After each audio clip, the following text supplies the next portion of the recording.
Hey everyone, welcome to Who Am I?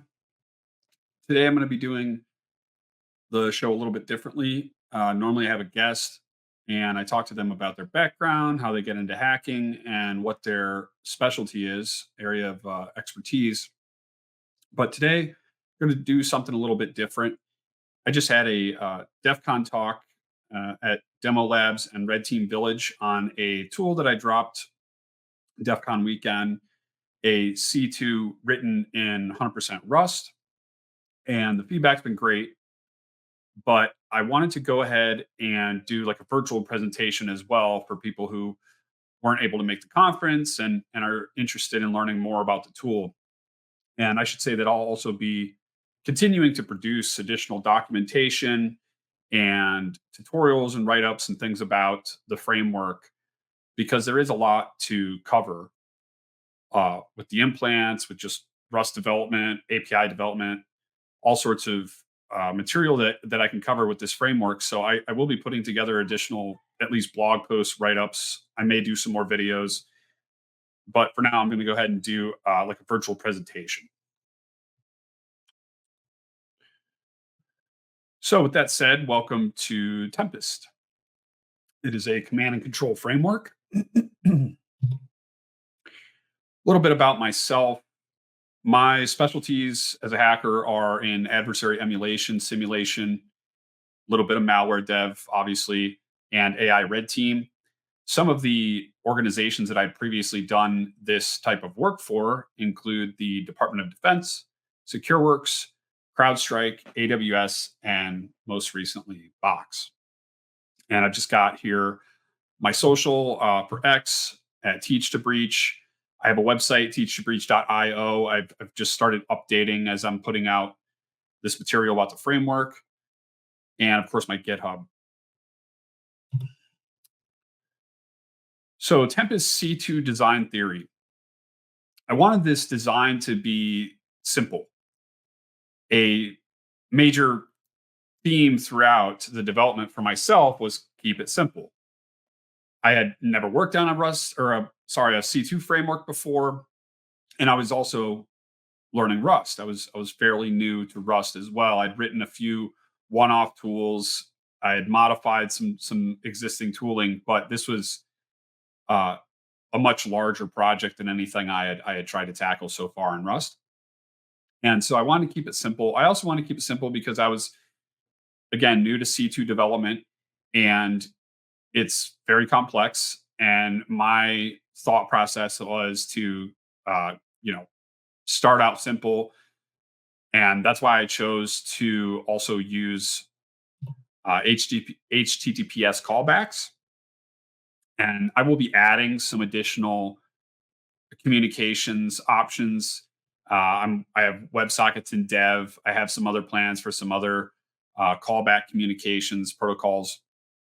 But HTTPS is good because you know any target that you have that has allows end users to browse the internet, you're going to be able to get outbound on port 443 using HTTPS traffic, right?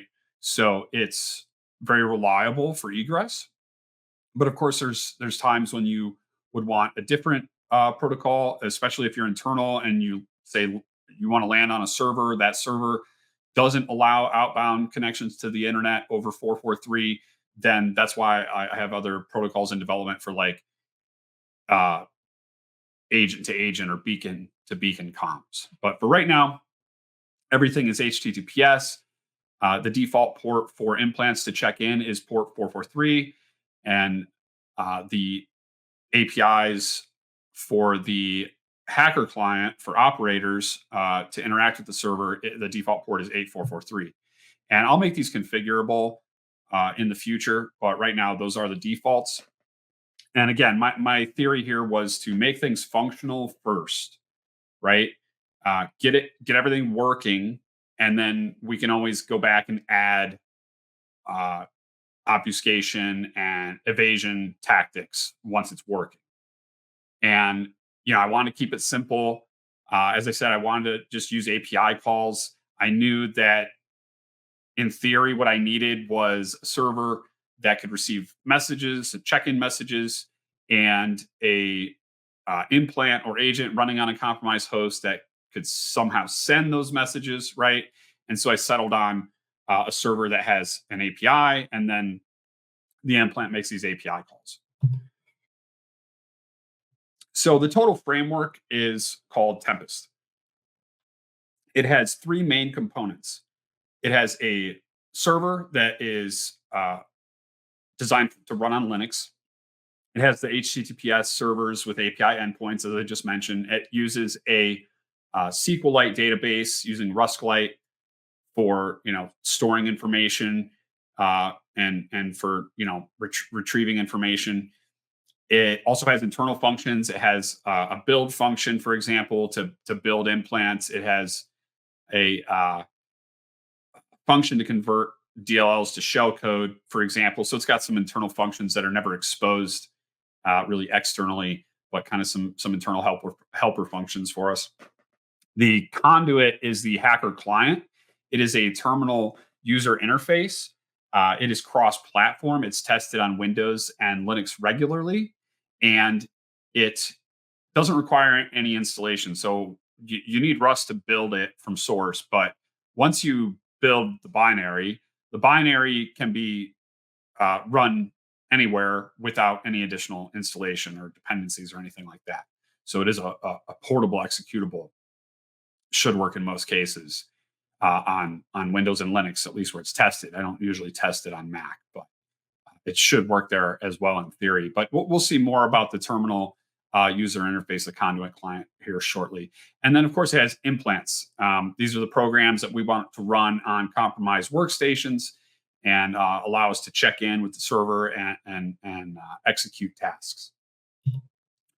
So the technical specs, looking at Anvil, the actual command and control server, again, two sets of APIs on two servers on separate ports, 443, 8443. Again, I'll make that configurable probably in the config file here in the future soon, but I just wanted to, again, I was like writing this thing from scratch, doing a lot of testing, just left those values hard-coded, and in most cases, they probably won't even need to be changed, but I will give control over them. And in the future, I'm also going to have an option to run an HTTP version of the listener so that if you want to do some port forwarding and let like a CDN or some redirector handle the actual TLS certificates for you, then I'll have that as an option as well. But again, that's not in release yet. It uses Actix and Tokyo for asynchronous operations. It uses OpenSSL library to handle, just handling certificates. And again, like I said, it has a SQLite database, very simple database, very easy to use from Rust. And if you need to or want to interact with it directly, the SQLite browser is very helpful. Technical specs on the Conduit Hacker client. So this is the authentication page, and it's pretty simple, right? I've got some cool ASCII art, and then I've got, the URL of your C2 server, username, password, right? And these are configured in the config file for the server, so definitely change them. By default, they're forge. Definitely don't, deploy it that way, please. So fill out your config file for the server, for the Anvil server. But once you're logged in, it's a terminal user interface. It updates in near real time, which we'll see here in a moment. The fields are scrollable. Again, we'll go over that. The idea being with the hacker client and then the implants that it interacts with is to have what you need, nothing you don't. And I'll go into more detail about that. But the whole thing is designed to be very lean and not have a bunch of stuff that we're not going to use or we don't need or a lot of bloat. So here's a look at, once you're logged in, what your dashboard looks like, right? So up top, you have a section for your implants information. Once they check in, the red lines, that means they're dead. They've stopped checking in and hit our timer for turning red in the display so that we know they're dead, they're not active. If they become active again, they'll turn white again. If you have an admin session, that'll be indicated in orange with an asterisk on the username. But the last check-in time updates in real time. So all this stuff updates in real time without you having to enter any commands or wait, uh, which is different from a CLI, right? A command line interface, which only sends you output when you enter a command, right? Once this is running, it will continue to repaint itself whenever it gets new data. Now, zooming in on the list of options, this is a Windows implant that we're looking at the help section for. So you can see here, a bunch of different options. I should mention for the kind of more basic stuff like who am I, IP config, list user processes, PS. Uh, I wrote those instead of doing like a basic command line thing where I'm running like cmd/c ipconfig or who am I. I wanted to stay away from that and not one have these modules that could have extremely fragile detections made for them and then they're useless. You just know to never touch them. And what's the point of that? And also, I want to stay away from the command line so that we're not generating command line artifacts for analysts to hunt, right? And I'll talk about that a little more. Um, but yeah, those are not just basic command line commands being run for like who am I, ipconfig, ps. And then as you go down the list, the more advanced features like WMI allows you to run an arbitrary WMI query. That one's very OPSEC safe. That's why it's there. BOF, it supports beacon object files. So if you're used to using beacon object files with, say, Cobalt Strike, this BOF loader is from a repo called Coffee, Rust repo, which is based on the trusted set COF loader.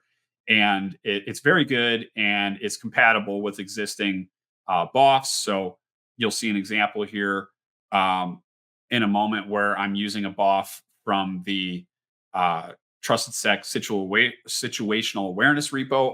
All the object files in that repo should work fine with this framework. And there's some other options. So SOX proxy, run PE lets you run a .NET file in memory, change the sleep, change the jitter, right? So in the original presentation that I did, like at DEFCON, I had a GIF that I made a demo here, but in this case, I'm going to just like do it live, and I'm going to switch screens here, and we will go ahead and get a real live example, and then I'll go back to the slides. So if what we're looking at now is Conduit, right? I've already logged in, and you can see that I already have a couple of implants checking in. I have one Linux implant checking in. It's been identified as WSL2, and it is running right here. And I have another Windows implant checked in, and it is running right here from an executable. I've already pre-built the implants, which if I run help here, you can see how the build system works. This is on a slide coming up as well. But basically, I already did this. I already built Windows executable, a Windows shellcode, and a Linux payload. And I should say that the first time you build an implant like this, it takes a long time. I'm sorry.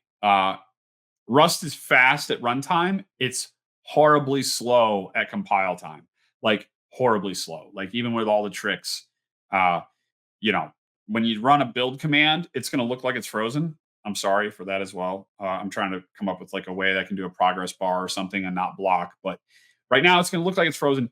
Like go get a coffee. It's going to take a few minutes. Okay, so it is what it is. But mostly just the first time. After that, it'll be pretty quick when you rebuild them. So I've got a couple implants running here. Just wanted to show you what it's like to move around in the interface. So I'm going to grab this session number for the Linux implant, and we can see here the check-in times are updating in real time, right? Pretty cool. And now if I say use session, I then use help, and I can see the help menu specific to the session that we're in. This one's a Linux session, so it doesn't show some of the Windows specific features, right? So if I just do sh, I can run anything I'd be able to run from the Linux command line. So I'll do if config, and yeah, and we get back some data, right? None of this is very important uh, information right now because I'm just running in WSL, but I'm just showing for the demo. So this is scrollable too with the up and down arrows for hotkeys. Those are changeable in the code. I'll make them more easily configurable in the future. But right now, that's what they are, up and down on this. And once we drop another implant, then I'll show that up here as well. But you can see, run a shells command, print the working directory, right? The Linux implant has pretty basic features right now, but I'll continue to update them. So once we're done with this session, we can push Q, get out of that session, and we'll return back to the main help menu. So let's say now we want to interact with our Windows session. I'm going to grab that session number, use it. Now we're in a Windows session. I run help, and I have the help menu specific to Windows implants. So let's get this out of the way. So you can see there's some different options here. As I was mentioning earlier, like Who Am I is not running Who Am I on the command line. It's actually using NT APIs to pull a username and then do a privilege check on it. And those NT APIs are being loaded, in this case, using LDR get DLL handle and LDR get procedure address to avoid, get proc address. And I'll talk more about the loaders in a minute. But anyway, I run Who Am I? And we get back username and our list of privileges. Pretty much standard list of privileges for a normal user right there. So looking at the remote process injection, because I also built another version of our implant using raw shellcode. And I can inject that shellcode into a remote process. So first I'm going to run PS and list the processes running for this user, and I'm going to pick one. Let's go ahead and use this runtime broker right here. So I'm going to use this runtime broker. This is the PID, right? And we are going to say inject that PID, and then the Windows no loader.bin is already in my conduit folder because when I built it, that's where it gets dropped. So it's already there. So I know it's there. So I'm going to run this, and it's going to attempt to inject our shellcode for my other implant into that remote process. And we quickly get a fresh implant. So now let's quit out of this session and use our new session. Oh, and before I forget, I should note, so up here where it says IP and it's all X's, the reason for that is because I'm doing a demo and this shows an external IP address and I didn't want to show my IP address. So I went in, and in the implant code, there is a function called fake get external IP. So I can just quickly switch it between get external IP and fake get external IP. So I switched it for this demo. So hopefully I won't forget and push to the repo and leave it there. But that's why it's there. So that's why it's showing X's. Normally it would show whatever the external egress IP is. So now I'm interacting with this new implant, which is running in the context of runtime broker, since we injected it with our remote process injection. And now I can operate from this implant, right? And, as I mentioned, there's, we could open a SOX proxy, which is very reliable, works very well. Shout out to, I think it was Dead Jack who wrote that. It's on the slides here soon. But, I can change the sleep, jitter, SOX proxy, run C# tooling, all in memory. That's using CLR Oxide. Shout out to that author as well. I can inject shellcode into additional remote processes, run BOF. Oh, the WMI. I want to show this one because this is actually really cool.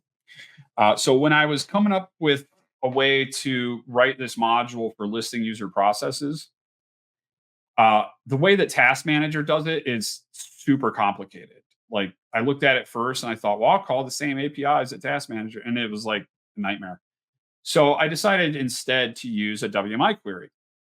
And I wrote this module, and then I realized, oh, wait, I could also take this and turn it into another module that I just let the users supply the WMI query and let users, operators, run arbitrary WMI queries, which turns out to be super useful because it is pretty OPSEC safe compared to other options. And you can enumerate a lot about a system just using WMI. So I'll do an example one here. So I'll do WMI select from Win32 group. I think I have that right. Let's capitalize the W just in case. Win32 underscore group. There we go. Okay. So you can see that I run this WMI query, select from, asterisk from Win32 group, and I get back a list of groups and information about those groups, which is great because I can enumerate, user groups on the machine, just running this WMI query. You can enumerate what EDRs are on the machine, what software is installed. Like, just pull up a WMI cheat sheet and check it out because it's pretty great. All right. And I was going to show a implant going dead, but I've already kind of spent enough time on this. So anyway, it turns red when it goes dead. But yeah, so that is our demo. And then I will go back to the slides. All right, technical specs for the implants. I kind of just mentioned some of this stuff because we were doing a demo, but there are two currently released main variants or versions of the Windows implant. One of them uses dynamically located API function calls using LDR get DLL handle and LDR get procedure address. Using those two API calls, we dynamically locate the function addresses for every other API call that we want to use in the implant. The other option is a custom TEB to PEB walk based on NT current TEB, if I remember correctly. Yeah, I think it's NT current TEB. Anyway, it reads a register from the CPU to identify the TEB, and then we walk the TEB, find the PEB, walk the PEB to locate DLLs like NT DLL or kernel 32 DLL, etc. And then we can locate those function addresses without ever even calling get proc address or LDR get procedure address. So pretty sneaky. It's only for 64-bit. I haven't been writing any 32-bit implants, so just be aware of that.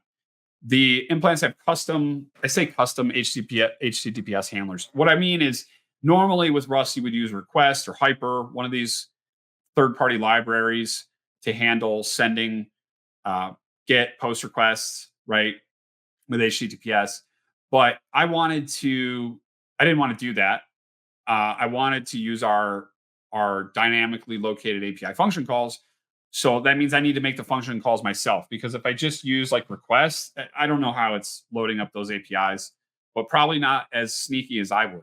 So instead, I load up, I think it's WinInit DLL or something, or WinNet, something like that, to then call all the APIs myself using our loaders for dynamically locating the API function calls, right, or function addresses.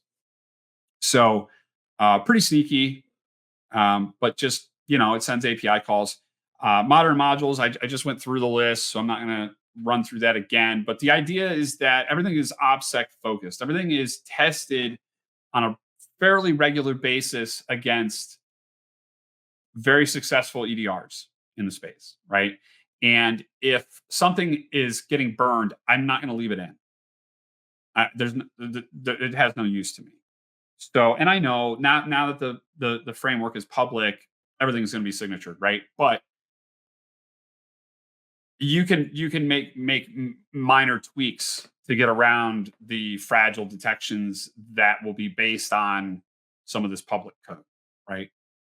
And I'll talk about that a little more when I get to that section. But the idea is that everything is written with an OPSEC focus. So I didn't use command line commands for things like who am I, ipconfig, listing processes. I went and either loaded the NT APIs using our, you know, tricky dynamic loading, or I use WMI or something like that. The Windows implants, you can currently generate an executable, a DLL, or shellcode. And the DLL is always structured such in a way that it will be SRDI compatible or compatible with Donut. It's tested pretty regularly with Donut as well. So, and if you run it through Donut to get shellcode, your shellcode will be different than if you generate the shellcode using the server build feature, right? So that's a way that you could kind of change things up as well. Linux, you saw the implant. It's behind dev on the Windows implant. The Windows implants get the most dev time because they're the majority of potential targets, right? They have the largest market share. The Linux gets probably the next most dev time. It's a little behind. It has all of its basic features right now, but it needs some advanced post-text love. The Mac implant is a prototype. I say this because it is functional. I actually updated it this morning to include our new encryption routines. So it can check into the server and all the features that are there work, but it is not ready to face top EDRs. It will get burned. So it needs some love on OPSEC and evasion. And it'll get it. It's just, again, hasn't been prioritized because I was prioritizing Windows for this release, but Linux and Mac will get more love. Again, advanced features, stuff I just talked about. Um, One thing I do want to mention is string encryption. So I do use LitCrypt 2 actually throughout, I think, all the implants. I also use AES encryption in some cases for some data in transit. And I try to strip the binaries as well. But in my opinion, Rust is not very good about stripping binaries. It leaves a lot of strings in. When you use third-party libraries, you pull in all the strings from all those. So it's less than ideal. I use string encryption as much as I can. I think about this, but really, my focus was not something that is going to be resistant to reverse engineering because I'm making the code public, right? So I'm not that concerned about being reverse engineered from like a payload when I'm making the code public. But if you were to take this framework and build upon it, tweak it, modify it, make it your own, and then you are producing payloads that you don't want reverse engineered, you don't want strings easily identified, stuff like this, I highly recommend that you look into a IP protection solution. So, like, there are tools that if you are a legitimate software company and you're, pushing out binaries for your customers or whatever, and you don't want them to be reverse engineered because you want to protect your intellectual property, there are tools to do that. And I would suggest using those commercial tools that are available to hide intellectual property to make your binaries or payloads more reverse engineering resistant. Okay, so something to think about there. So I have a section here called Using Tempest Effectively, but really this could apply to any C2, most C2s. So just this is more in general when you're using a C2, but this all applies to Tempest. So generate shellcode and bring your own dropper or packer. Nowadays you shouldn't really be ever dropping like windows.exe or whatever, beacon.exe on an engagement. Like, that's not the reason that Tempest generates executables is really for testing. Like when I'm doing dev work or when I'm doing testing internally, or I want to do purple team and I don't want to mess with crafting some undetectable payload or burn my tooling, right? Then I'll use an executable. But outside of that, you should be at least generating a DLL, and then uh, packing that into your final payload. And if you want to do that, the exported function is pick with a capital P. I'll put that in the documentation. But if you have a DLL and you need to name the exported function, it's called pick. Or you should be generating shellcode and then packing that shellcode into your final payload. And there's some options here. If you don't have the dev time or resources to invest in writing your own scripting for creating, payloads that can bypass the latest EDRs and all this stuff, then there's some options. Macro pack, shellcode pack. There's a free version. There's a pro paid version. Scarecrow is free. Rust pack is a new paid packing tool. There are others. So for a pretty cheap cost, you can pay for some tooling that you can pack your shellcode or your DLL into a final payload. If you come tell me like, hey, the binary got busted by Falcon or whatever, I know. Please use shellcode. Bring your own dropper. Bring your own packer. This goes for any C2s. You shouldn't be dropping beacon.exe from Cobalt Strike on your engagement either. All right. It's going to get busted. Start with a high sleep timer. I recommend something like 60 seconds or above on your initial build. So when you build the implant, you set the sleep time, set it to like 60 seconds. Who cares if it takes a minute to come back on its first check-in? Excuse me.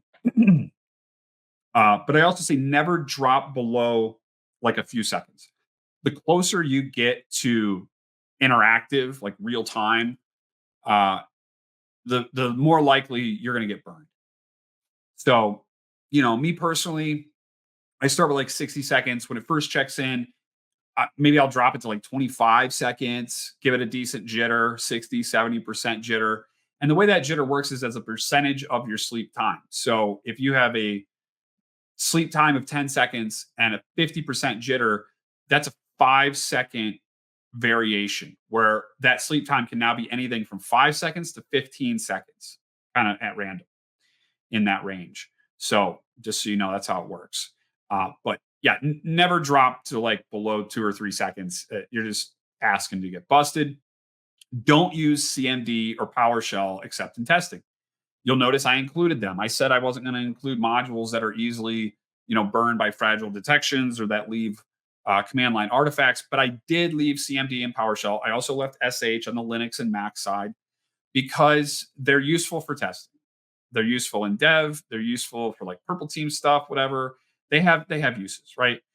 But if you're running a real op and you're trying not to get busted, then you should be at least using like the WMI module for your enumeration that lets you run arbitrary WMI queries, like I just showed, or use an OPSEC safe module like a BOF, beacon object file, right? The caveat here is that be careful with your .NET tooling. The run PE module is great, runs all in memory, doesn't drop anything to disk. But if you try to run some Sharp tool that's been on GitHub for 4 years and you don't obfuscate the code at all in that tool, it's probably going to get burned by a decent EDR. But just something to keep in mind. Establish multiple implants. Like I just showed in the demo, I started out with an implant, and then I injected a remote process to get a second implant running in the context of a remote process, right? So do that, have multiple implants, have multiple C2s, have multiple C2 infrastructure. So really what you should do is have 2 C2s. So let's say you're using Tempest for like your low, slow, quiet. We're going to hang around for a long time. Kind of stage 1 C2, even though it has some like rich stage 2 features. You could use it like a stage 1 and just lay low on that initial callback. And then you can inject a remote process with shellcode from Cobalt Strike, and then get a Cobalt Strike beacon up and have your Tempest C2 infrastructure on one cloud behind one redirector CDN, your Cobalt Strike infrastructure on a whole different cloud provider behind a whole different redirector CDN, different domain, different everything, right? That way, if you get burned on Tempest or you get burned on Cobalt Strike, right? Then you're not completely burned out of the environment. You have a way back in, a way that maybe they didn't even find in their quick analysis when they're trying to burn you out of the environment, right? So I said, always have multiple C2s, multiple separate, distinct infrastructure, not shared at all, and then establish multiple implants as well. Try to work from an implant that you've injected into a process that makes sense. If you inject into MS Edge and all we're doing is making API calls with our Tempest implant, that looks fine, right? If you inject into, I don't know, something else that doesn't typically call out to the web much, then maybe that doesn't look as good, right? So anyway, just have multiple implants up, have multiple C2s, separate infrastructure. Remove obvious IOCs. This should go for like any tool that you're pulling off GitHub and using. They're public. Blue teams, EDR vendors, security vendors are going out and identifying the tooling on GitHub that's very popular in red team, that's used a lot, and they want to be able to say they can catch it, but they have a lot of stuff to detect on. They're writing fragile detections on public tooling. Okay. So look at your own public tooling, remove the obvious indicators of compromise. There's going to be gotchas. There's going to be easy gotchas. There's gotchas in Tempest. Some are in there on purpose, some because there's not enough hours in the day to do the dev that I would want to do on it. So there's going to be some easy gotchas. Uh, Figure it out, remove them, change them, obfuscate them, remove unneeded features or tooling. So I have a version of the implant, which I'll push soon, that doesn't have the beacon object file loader, doesn't use coffee. Because when I added it, I had to start statically compiling my implants for them to work reliably everywhere. That's less than ideal. There's some trade-offs, right? So if you don't want to statically compile those, then you would remove the BOF loader, right? So think about it, and sometimes it might be better to have a slim down, more like stage one, stage zero implant than to have something with all the features. I've tried to keep them lean and focus on OPSEC safe features, but use your judgment. And I'll be also releasing some versions of implants that are slimmed down a lot further. And whenever you're working on an engagement, especially you're working from a C2, think through every action. Before you take an action, you should think, what telemetry, what data will be generated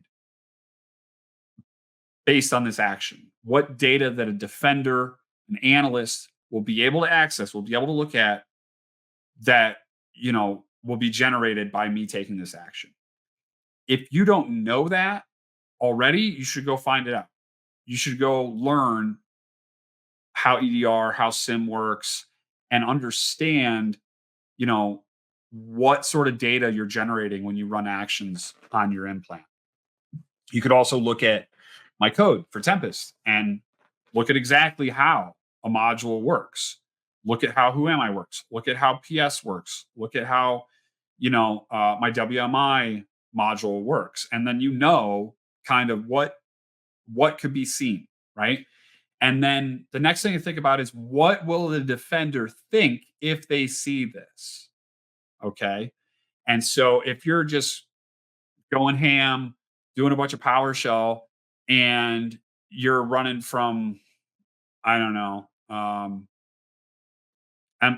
MS Edge process or some VPN process or something, like that's going to be weird, right? If an analyst decides to look at that and they see that process tree and they see Edge open PowerShell and start running, a whole bunch of like system enumeration in a spawned child PowerShell process, that's going to look weird. So think about that. Think about what's going to look strange, what's going to be a red flag if an analyst sees it, and avoid those actions. And then additionally, think, if I do get burned, how much time do I have? I've been in situations on engagements where I see that I can do something, but it's maybe a little higher risk than I want to take. And I put that in my back pocket. And later during the engagement, maybe we're getting towards the end of the engagement. Maybe I'm stuck. I don't have any other escalation paths. Now I ask myself, okay, this action, I didn't use it yet for some reason because I'm worried about some of the telemetry it's going to generate or what it's going to look like.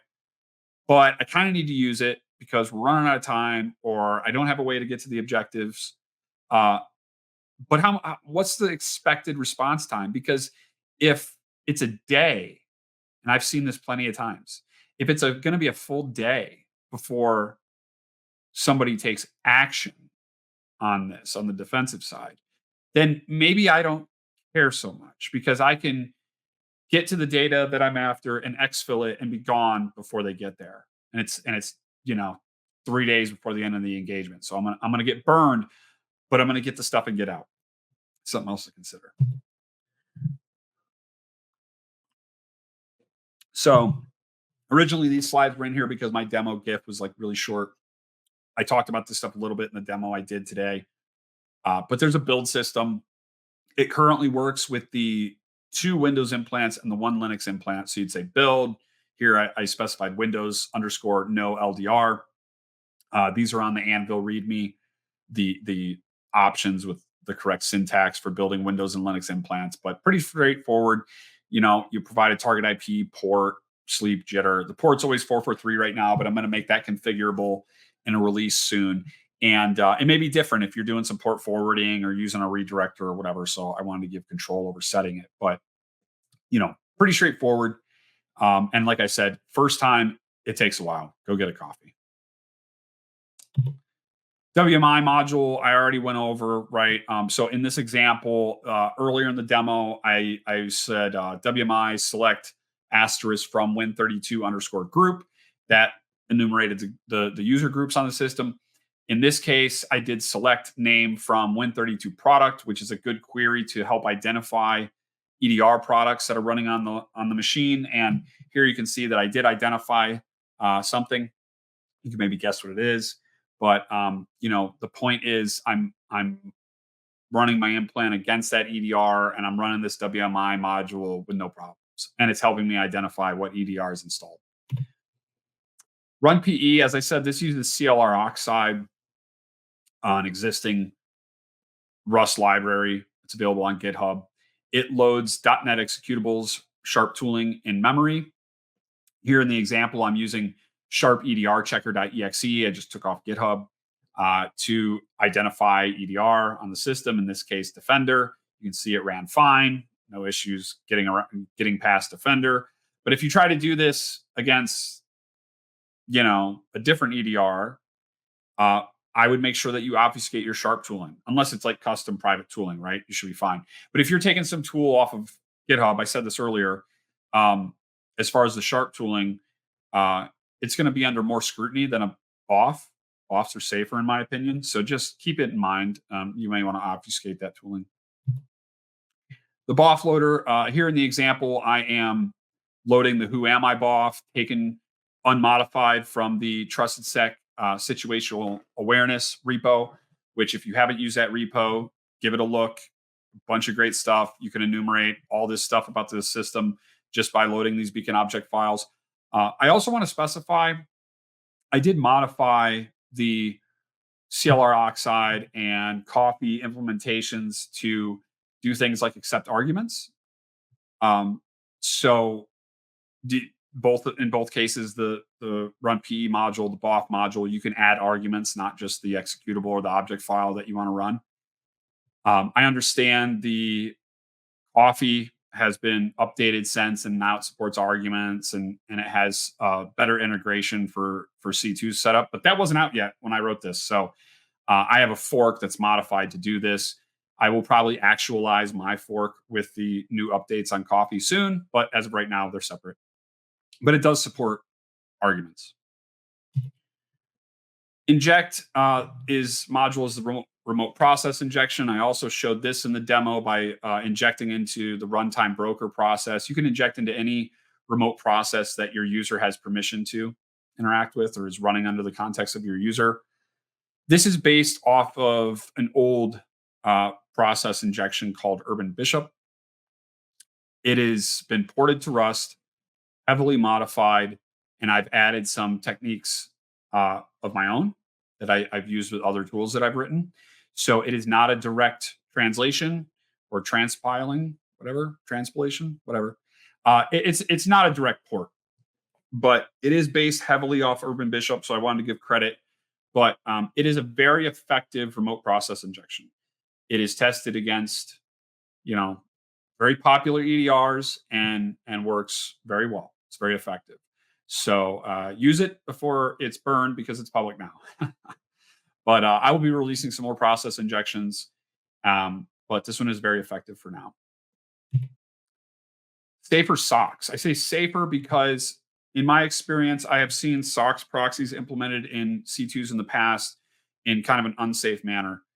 What I mean is that, for example, Metasploit has a proxy module. I don't know if it's still like this because I haven't used Metasploit in years, but I know that previously the proxy module for opening a proxy on a compromised system would default to like 0, 0, 0, 0, 0, 4 zeros, which means open to the whole world, right?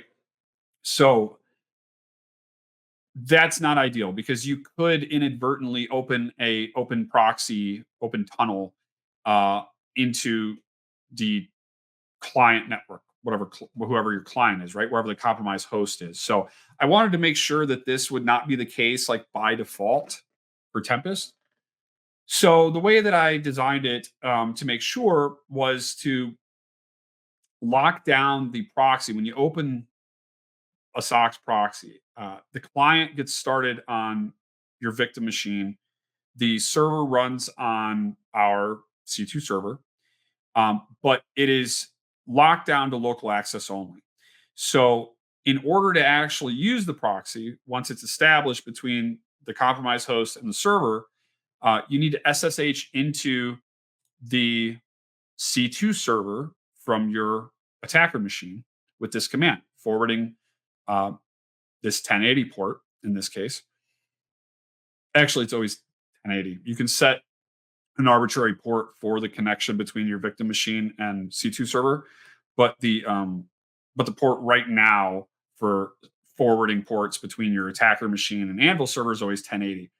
I didn't really see a reason to make it configurable right now, but I will in the future make it configurable as I just give more and more options to the operator. But anyway, you use this SSH command to do some port forwarding to allow you to then use the proxy from your attacker machine, which is really being used from the Anvil server.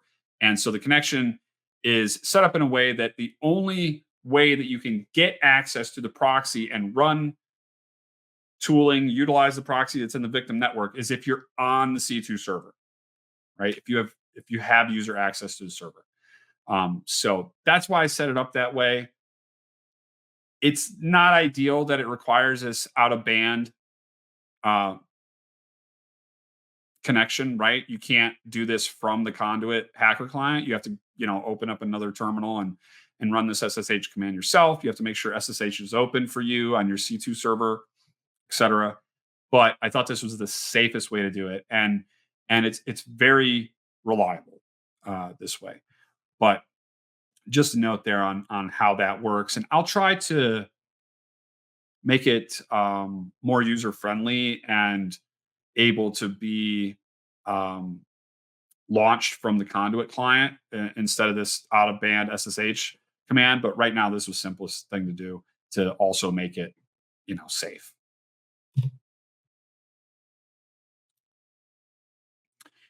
All right, so a roadmap and notes. I want to beef up the authentication between the conduit hacker client for operators and the C2 server.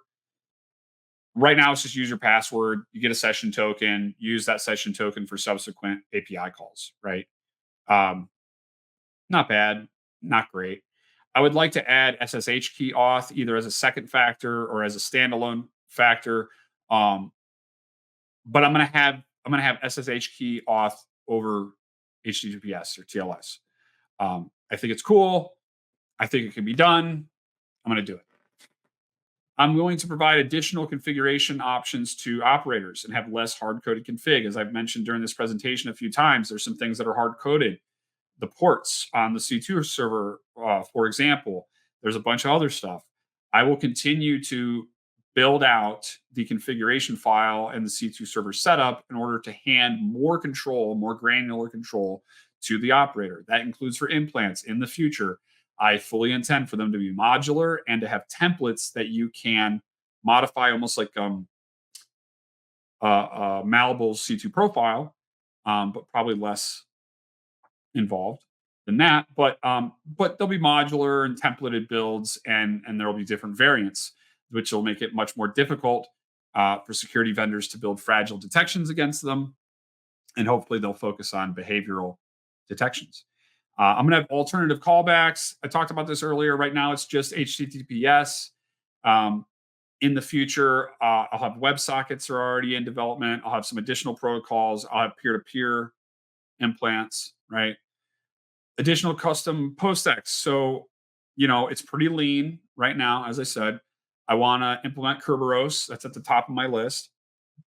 I want to add some credential harvesting modules. I already have a couple that are either private or public, but not well known, that I will go ahead and add here soon. And then script execution. I'm not sure I'm going to add this. I may drop it as a library that others can use, but I may or may not include it in future builds. And then AI, I'm not going to talk about too much right now, but look for some AI support modules. And of course, I'll be doing general bug fix and cleanup of IOCs, improve shellcode generation. Right now, the shellcode is pretty massive that gets generated. If you have any issues with that, try Donut with the DLL. But really, until I'm generating custom shellcode, it's going to be big, right? Because I'm using like a SRDI trick here. So I'll work on that. And then release of additional tools and libraries. So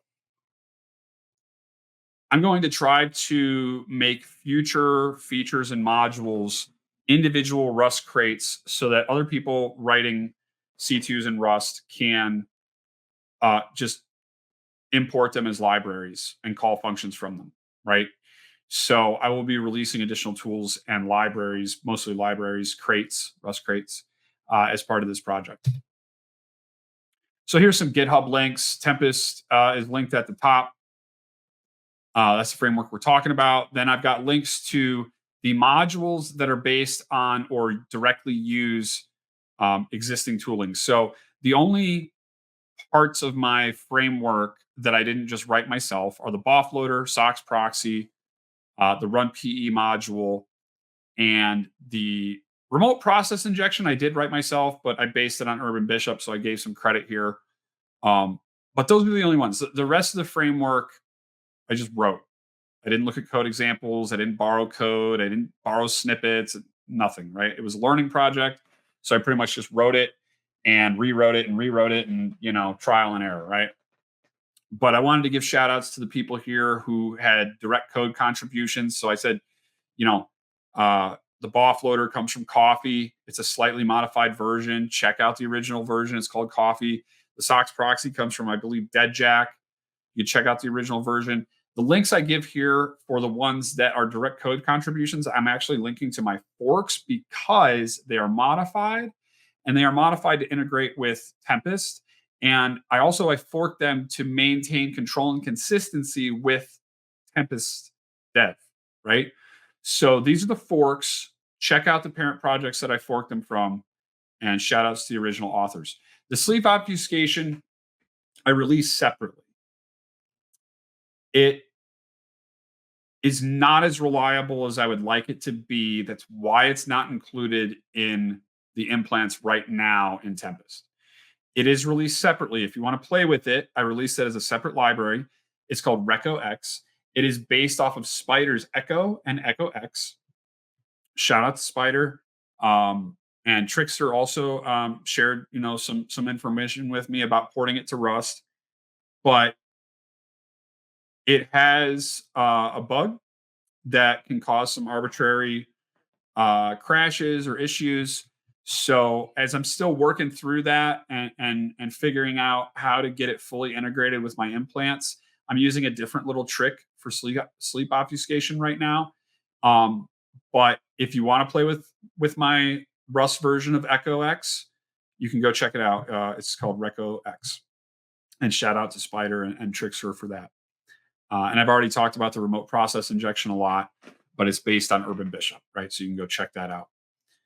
And anybody I missed, I don't think I did. I think though for like my shellcode generation, I may have missed somebody. So if you wrote the original Rust port of that SRDI um, trick, then let me know. I'll add you. I want to give some more credit and shout outs here. These are not all direct code contributions. This is people that I've been reading their work. I've been reading their code. I've been following their work for years, and so they've had a direct inspiration and influence over this project. So I want to give a shout out here. Everybody on this list is awesome. You should follow them. I tried to put X Twitter handles on here for the people who I knew their handle. So if you want to learn about MalDev and this sort of topic, go follow them. There's a few on here that I didn't know their handles. So I put their handle like from GitHub. So post request, 2VG. I didn't know their handles. Kudays, I have your handle now. I will update the slides. Kudays is also, I'm sure I'm saying that incorrectly too. I'm sorry for mispronouncing, but check these people out. And if you find somebody's handle that I don't have, let me know and I can update it.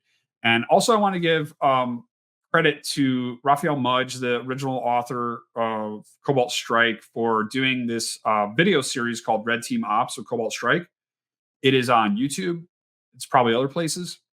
It's like a 9 or 10 part video series where he starts with like the basics of like what a C2 is, what a command and control framework is, how it works. He's got like network diagrams of how it works and everything. It's awesome.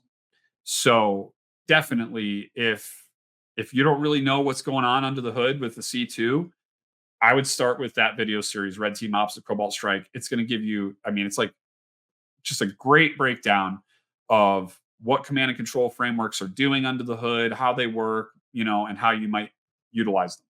So definitely check that out.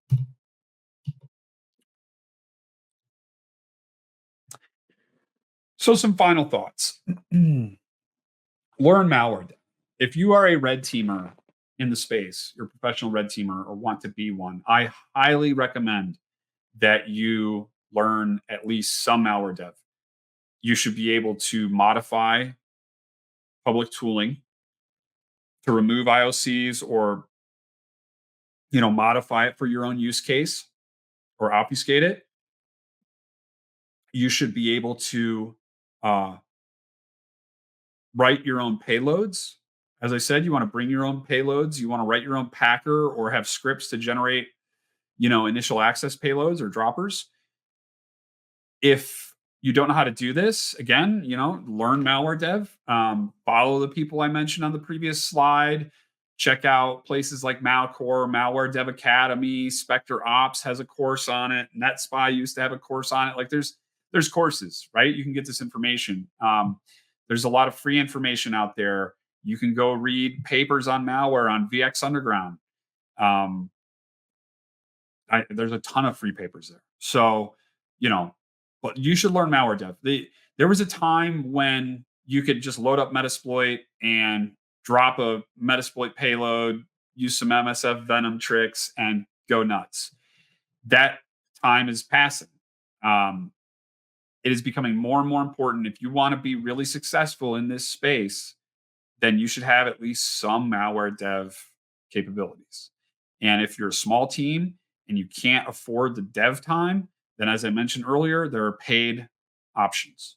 Look around for some commercial options that are available as far as initial access payloads. But you should still learn enough red team development, malware development that you can modify existing tooling, right? And understand what it does.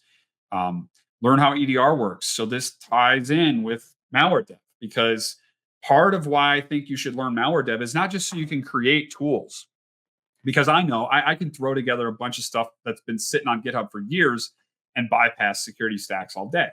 I know how to do that. I've developed that skill over time. But in order to understand what telemetry you're generating on an op, it's best to understand what those tools are doing at a very granular level.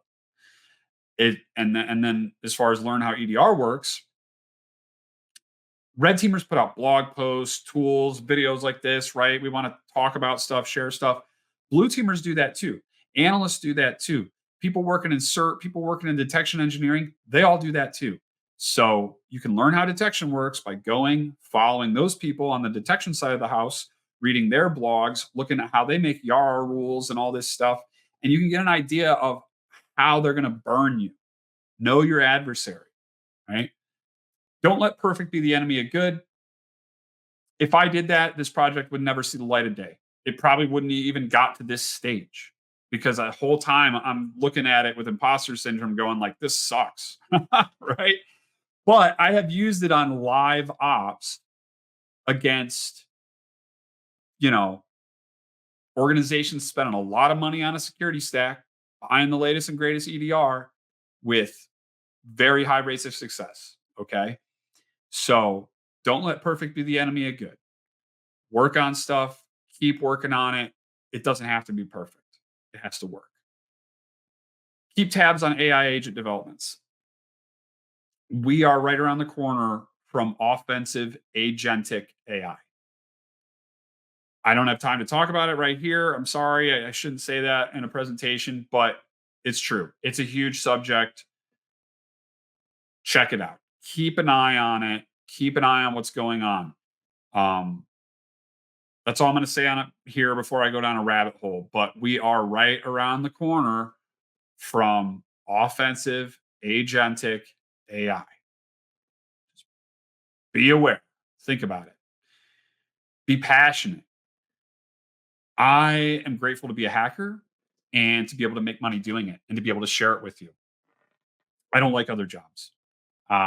I like doing this. I love it. And I think it's important to lean into that. You need work-life balance and all this stuff. I've talked in other episodes of this podcast about work-life balance, balance with your family, all this, right? But I do believe it's important if you want to be really successful at this to be passionate, lean into it. It's the only way that you're going to get really great stuff done. Okay. If you hate it, you're not going to be able to, you know, craft O days or write a C2 framework or, you know, whatever. It's not going to work. It takes a lot of work. Okay. It takes a lot of work, a lot of patience. Find the niche of the industry that you're interested in that makes you excited and passionate and attack it. All right. Oh. Uh, and this is just a fun slide that I threw in here. So the idea is that Tempest is a C2 framework. It is also uh, it's also a payload in a sense, right? This this presentation, um, this is a delivery mechanism. This is a payload. If Tempest were, and I think it is, an informational virus, a metavirus, uh, this would be the payload, the presentation, right? To then execute code on you, the end user, to think about this framework, to think about writing your own C2 framework, to think about modifying, forking, changing Tempest to be your own thing, to inspire you to be a malware developer and to write new malware, right? That's really the point here of this framework. I did it to learn, and I'm sharing it with you to learn. And that's really my hope with this framework. That's really the point. And so I say Tempest itself is an informational virus with certain predictable outcomes once that code is executed. And this presentation has been a delivery mechanism. And so I thank you for being compromised.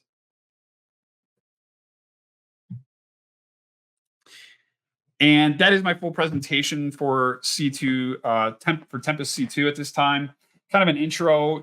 I could spend 10 hours going through all the nitty gritty of it, like Red Team Ops and Cobalt Strike type video series. But and I'm gonna put out more blogs and documentation. I'll probably write some blogs on really small code snippets of the implants. Like here's exactly how the WMI module works, or how um, how our TEB walk works, right? So I'll do some things like that. But I just wanted to give an intro for people who couldn't make it to the DEF CON talks and are interested in the tool. And also I want to give a shout out to Demo Labs at DEF CON for giving me the opportunity to present, and Red Team Village at DEF CON. I actually want to pull up. They gave me this awesome speaker challenge coin. I really love this. So shout out Red Team Village for this speaker coin. I love it. This is awesome. So thank you, everyone who made that possible and who gave me that opportunity to present. And if you haven't been to DEF CON, go. Go next year. Go next year. Don't wait. Go next year. You're going to want to go back. I mean, it's the best. Thanks to everybody I saw while I was there. It was so much fun. It was great getting to network with everybody. And if you see me at DEF CON next year, you could probably get some swag. So keep an eye out. If you see me there, say hello.